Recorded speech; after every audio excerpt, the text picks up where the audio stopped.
Hello friends, हमारी जो journey है कैपेसिटर की उसको आगे बढ़ाते हुए आज का हमारा नया टॉपिक है कॉम्बिनेशन ऑफ कैपेसिटर्स।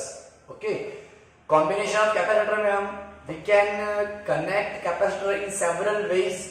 ओके, लेकिन हम यहाँ पे दो सिंपल मेथड सीखेंगे कॉम्बिनेशन मेथड में। फर्स्ट होगा हमारा सीरीज कैपेसिटर, सेकेंड होगा हमारा पैरेलल प्लेट कैपेसिटर। सॉरी, हाँ, सीरीज में एक बार कनेक्ट करेंगे फिर उसको पैरेलल में कनेक्ट करेंगे। ठीक है, तो दो मेथड सीखने वाले हैं, सीरीज कनेक्शन और पैरेलल कनेक्शन। नाउ फर्स्ट जो टॉपिक है हमारा कॉम्बिनेशन ऑफ कैपेसिटर्स में, कैपेसिटर्स इन सीरीज। सीरीज में जो हम कैपेसिटर को कनेक्ट करते हैं, ओके, उसका रिजल्टेंट कैसे बनता है, how we can calculate, how we can solve numericals and MCQs, वो हम यहाँ पे पढ़ेंगे। ओके, तो सबसे पहले there are two capacitors are connected with the terminal, two terminal, and that terminals are connected with the battery supply, external voltage supply। हमने क्या किया है, यहाँ पे दो कैपेसिटर लिए हैं। पहले वाले कैपेसिटर का कैपेसिटेंस है C1, सेकेंड वाले कैपेसिटर का कैपेसिटेंस है C2। तो यहाँ पे हम दो कैपेसिटर लेते हुए we are connected both of them in series connection। तो सबसे पहले सीरीज कनेक्शन किसे बोलते हैं, अगर हम कैपेसिटर को ऐसे एक के बाद एक डायरेक्टली जोड़ते जाएंगे, बिना कोई जंक्शन के, बिना कोई थर्ड पॉइंट के डायरेक्टली जोड़ते जाएंगे, then this connection is known as series connection of capacitors. Okay, तो इस वाले सीरीज कनेक्शन को हम डिटेल में पढ़ेंगे यहाँ पे। तो as we can see in this figure, in two capacitors, the right side of C1 plate having a negative Q charge and left side of C2 plate having a positive charge, and this both will be zero। Okay, this both will be zero। इस तरीके से बीच बीच में जितने भी plates आमने सामने आ रही है तो हर एक पे चार्ज अपोजिट ही होना चाहिए, then only it will be zero and net charge will be zero। ये पूरा चार्ज कैंसिल हो जाना चाहिए, तभी तो हमारा कैपेसिटर फॉर्म होगा ना। Okay, so this is necessity. और हमारा जो एक कैपेसिटर बन रहा है, तो कैपेसिटर बनने की नेसेसिटी है one plate having a positive charge in equal amount opposite having a negative charge. एक प्लेट जितना हमारा पॉजिटिव चार्ज कैरी कर रहा है, तो दूसरी प्लेट उतना ही नेगेटिव चार्ज कैरी करनी चाहिए। तो ये चीज हमें अच्छे से पता होनी चाहिए। ठीक है, और उसके बगल में जैसे ही हमने दूसरा कैपेसिटर कनेक्ट किया है, उसमें भी सेम सिचुएशन बन रही है। जितना उसके ऊपर पॉजिटिव चार्ज है, उसकी सामने वाली प्लेट पे उतना ही नेगेटिव चार्ज भी है। तो दोनों को हमने कनेक्ट कर रखा है। अब हमारी सिचुएशन को हम आगे रिप्रेजेंट करते हैं। Now as shown in figure, in combination of two capacitors,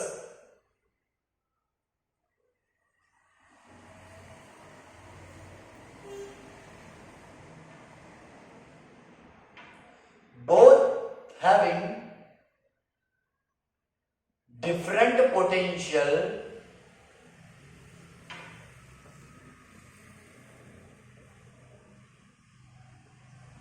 V1 and V2 respectively.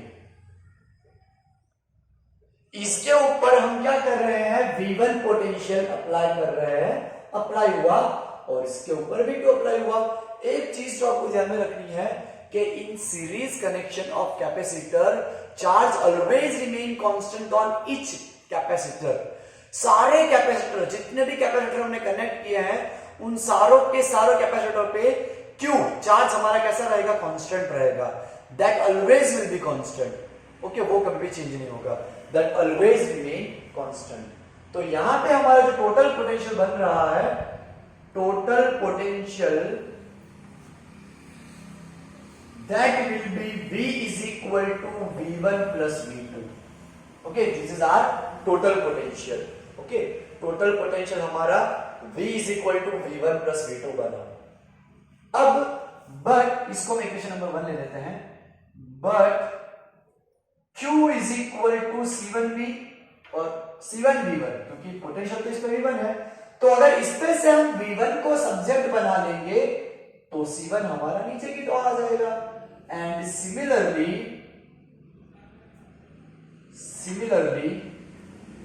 V2 will be Q divide by C2। अगर इन दोनों की वैल्यू हम इक्वेशन 1 में सब्स्टिट्यूट कर लेते हैं, अगर इन दोनों की वैल्यू हम यहां पे सब्स्टिट्यूट कर लेते हैं, then it will be now total potential V is equal to V1 plus V2। ये हमारा टोटल, सॉरी हमने लिखा ही है सब्स्टिट्यूट, हम ऐसा लिख देते हैं कि substitute this both value in equation 1, substitute V1 and V2 in equation 1। अगर हम इक्वेशन 1 में उसको सब्स्टिट्यूट कर रहे हैं, V1 हमारा है Q अपन C1 प्लस V2 हमारा है Q अपन C2, then V हमारा Q कॉमन निकल जाएगा, because on both the plates charge remain same, so Q will be common, the remaining term is 1 upon C1 plus 1 upon C2। ठीक है, अब इस Q को हम डिनोमिनेटर में ले लेंगे, तो that will be V divided by Q, that is equal to 1 upon C1 plus 1 upon C2। ये हमारा हो जाएगा। लेकिन but as we know that C is equal to Q by V, okay, यहां पे कुछ नहीं होगा तो 1 होगा, हमें तो वैल्यू चाहिए V by Q की। So alter that term, if we alter that term, then ये जो V by Q की वैल्यू है उसको हम यहां पुट कर पाएंगे, तो फिर तो ये जो वैल्यू है उसको हम यहां पुट कर पाएंगे। तो देखिए आप Q by V, इस वैल्यू को हम यहां पुट कर रहे हैं, तो it will be 1 upon C is equal to 1 upon C1 plus 1 upon C2। ये हो गया, okay, 1 upon C is equal to 1 upon C1 plus C2। तो when two capacitor are connected in series connection, then are equivalent capacitance will be 1 upon C is equal to 1 upon C1 plus 1 upon C2। That means अगर हमारे capacitor की इसकी value 5 microfarad है, इसकी value 3 microfarad है, तो जो resultant आएगा वो इससे भी छोटा आएगा। Okay, so in series connection of capacitor, resultant of that capacitor always will be less, उसकी वैल्यू उससे भी छोटी हो जाएगी। तो वो चीज हमें यहाँ पे ध्यान में रखनी है कि C1 और C2 का रिजल्टेंट की वैल्यू उससे भी छोटी हो जाएगी, C इक्विवेलेंट की वैल्यू। ओके, तो ये हमने दो कैपेसिटर के लिए किया। Now if n capacitors are connected in series connection, then equivalent or effective capacitance will be, अब देखिए आप, जैसे कि हमने फर्स्ट कैपेसिटर लिया C1, सेकेंड लिया C2, C3 और जोड़ते चले गए कहां तक, n तक। बहुत सारे कैपेसिटर को हमने सीरीज में कनेक्ट कर दिया। देन फॉर्मूला जब वापस निराकरण करने सेम सिचुएशन आएगी, इसको बोलेंगे इक्विवेलेंट यानी पूरे को सॉल्व करने के बाद जो हमारा एक C आएगा उसको हम इक्विवेलेंट बोलेंगे। तो 1 upon C equivalent is equal to 1 upon C1 plus 1 upon C2 plus 1 upon C3 up to dot 1 upon Cn। तो ये हमारा एक इक्विवेलेंट कैपेसिटेंस हो गया। ओके, तो this is the formula for equivalent capacitor of n series capacitors. जितने भी n capacitor को हम कनेक्ट करेंगे तो उसका इफेक्टिव हमारा जो आएगा 1 upon C equivalent, that will be a smaller value of all individuals value. जितनी भी इंडिविजुअल वैल्यू होगी, इसकी कुछ ना कुछ वैल्यू होगी, इसकी कुछ ना कुछ वैल्यू होगी, तो हमारा रिजल्टेंट जो भी आएगा उसकी वैल्यू बहुत ही स्मॉल होगी, बहुत ही छोटी वैल्यू होगी। तो ये हमारा सीरीज कनेक्शन था। अब हम इसी पार्ट में सेकेंड पैरेलल कनेक्शन डिस्कस करते हैं, ठीक है। तो सेकेंड पार्ट में हम कैपेसिटर पैरेलल लर्न करते हैं। तो सबसे पहले तो हमें आइडेंटिफाई करने आना चाहिए कि कैपेसिटर पैरेलल में कब होते हैं। ओके, ये इसी में बच्चे बहुत कंफ्यूज होते हैं। सिंपल सर्किट में तो एनालिसिस हो जाता है, लेकिन अगर कॉम्प्लिकेटेड सर्किट हो, सीरीज पैरेलल का कंबाइंड सर्किट दे दिया हो, तब थोड़ी दिक्कत आ जाती है। तो first we have to just identify, analyse either the circuit is in parallel और सीरीज। ओके, तो पैरेलल कनेक्शन को आइडेंटिफाई करने का सबसे इजी तरीका मैं आपको समझाता हूं। यहां पे सपोज हमारा एक कैपेसिटर है और यहां पे दूसरा कैपेसिटर है, और उसको हमने एक बैटरी से कनेक्ट किया हुआ है। तो आप देखिए ये बैटरी का पॉजिटिव है, तो इस तरफ जो करंट आएगा that will divide in two part. हमारा जो करंट आ रहा है इस पॉइंट पे, वो दो पार्ट में डिवाइड होके जा रहा है। Okay, that will divide in two part, थोड़ा इधर जाएगा, थोड़ी वैल्यू इधर आएगी। तो whenever current is divide, that point is called junction. यहां से हमारा करंट आया, चार्ज आया, वो डिवाइड हुआ, तो इस पॉइंट को हम जंक्शन बोलेंगे। Where there are more than two ways. Okay, एक ये है, एक इस तरफ, एक इस तरफ, तीन रास्ते बन गए। जब भी when there are more than two lines are there, then it is called junction point. जब भी वहां पे दो से ज्यादा रास्ते बन रहे होते हैं, तो वो हमारा जंक्शन पॉइंट कहलाएगा। तो ये जो हमारा पॉइंट है that is our junction point. ये जो हमारा पॉइंट है वो हमारा जंक्शन पॉइंट होगा। तो जब भी जंक्शन पॉइंट आ जाए तो आप समझ लीजिए both are in parallel connection. जब भी हमारे कैपेसिटर जंक्शन पॉइंट से बिलोंग करते हो तो ऑलवेज वो पैरेलल में ही होने चाहिए। यहां पे भी आप देखिए, ये हमारा वोल्टेज सप्लाई है, तो देखिए यहां पे तीन लाइन बन गई। इसका मतलब ये हुआ कि यहां से हमारा कनेक्शन कैसा है, पैरेलल कनेक्शन है। तो in for to identify parallel connection, first we have to focus on junction. Junction कहां पे है, कितने जंक्शन है, कितने कैपेसिटर को बिलोंग कर रहा है। अगर ये आप एनालाइज करना सीख जाओगे तो पैरेलल के क्वेश्चन हमारे लिए बहुत ही इजी हो जाएंगे। ठीक है, तो हम आगे करते हैं।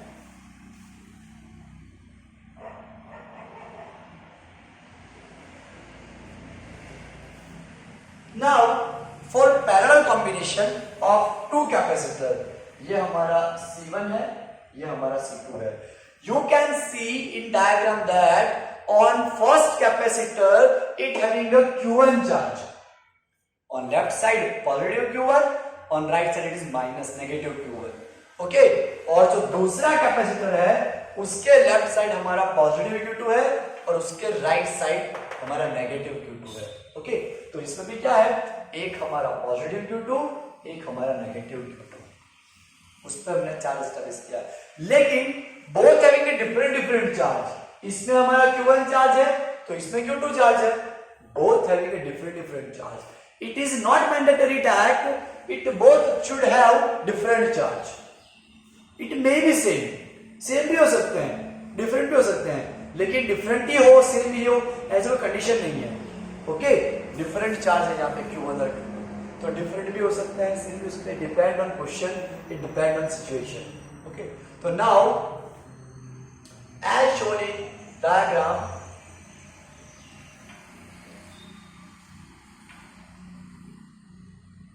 as shown in diagram, two capacitors are connected in parallel connection. Okay, two capacitors are connected in parallel connection. हमने हमारे दो कैपेसिटर को पैरेलल कनेक्शन में ज्वाइन किया है, तो it having different charge and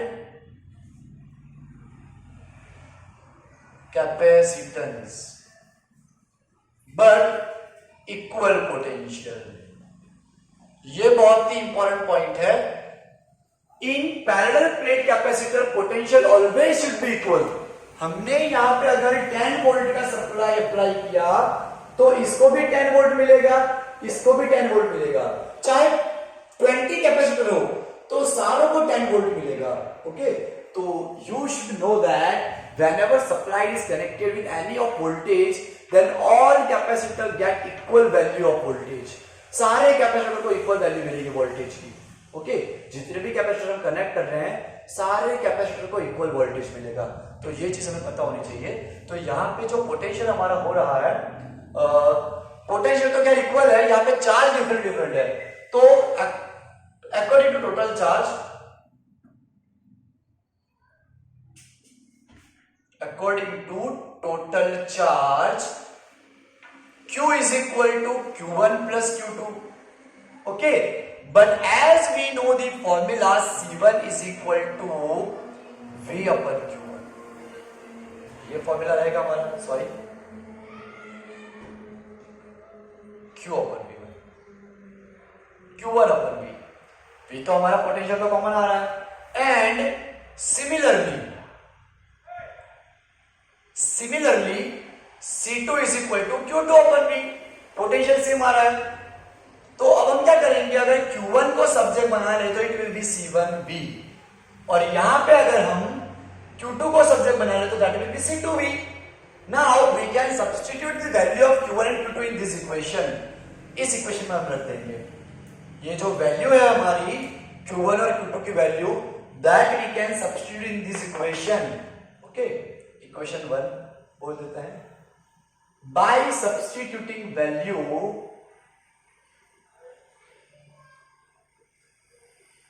in equation 1 and 2, that it will be Q is equal to, what is value of Q1? C1V plus what is value of Q2? C2V। अगर हम यहां से V को common ले लेंगे तो it will B C1 plus C2। अब हम V को डिनोमिनेटर में ले जाएंगे तो Q by V is equal to C1 plus C2, ये हो गया। And as we know that formula of capacitance Q C is equal to Q by V, और यहां पे हम क्या कर देंगे, इस Q by V की वैल्यू को सब्स्टिट्यूट कर देंगे। तो by substituting this value we can replace it by C, then C is equal to C1 plus C2। This is the effective capacitance, this is the equivalent capacitance of our two capacitor। बच्चों ये दोनों capacitor को हमने जो joint किया C1 और C2 को parallel form में, तो उसका मीनिंग ये हुआ कि दोनों की जो वैल्यू दे रखी है उसको जस्ट हमें ऐड कर देना है। जस्ट अगर हम वैल्यू को ऐड कर देंगे तो हमें हमारा टोटल कैपेसिटेंस मिल जाएगा। ओके, तो हमें सिर्फ क्या करना है, दोनों की वैल्यू को ऐड कर देना है। ओके, दैट विल बी, इसका मतलब ये हो रहा है एक और चीज कि अगर C1 की वैल्यू 5 माइक्रोफैरड जैसा मैं पहले लिया, इसकी वैल्यू 2 माइक्रोफैरड है, तो रिजल्ट हमारा 7 माइक्रोफैरड आ रहा है। Okay, so capacitor equivalent capacitance will always increase. Equivalent capacitance की जो वैल्यू आएगी वो बढ़ती जाएगी, वो इंडिविजुअल कैपेसिटेंस से भी ज्यादा आएगी। तो ये चीज हमें अच्छे से पता होनी चाहिए कि इंडिविजुअल की वैल्यू ऑलवेज इंक्रीज होगी, बढ़ेगी। ठीक है, अब यही इफेक्टिव फॉर्मूला हम किसके लिए लेंगे, for n capacitors. Okay, if we arrange n capacitors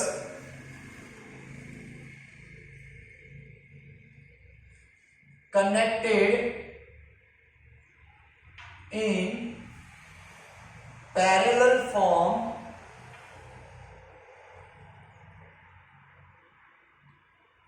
then effective or equivalent capacitance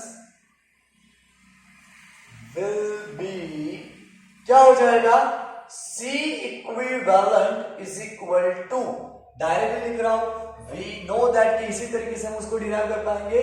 तो C equivalent is equal to C1 plus C2 plus C3 plus dot dot up to Cn। तो ये हमारा formula हो जाएगा। Okay, where C equivalent is equal to effective capacitance। Okay, that is our effective capacitance।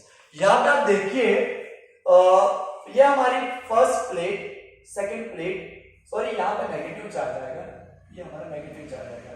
तो ये हमारी first plate, ये हमारी सेकंड प्लेट, ये दूसरा कैपेसिटर, सेकंड कैपेसिटर।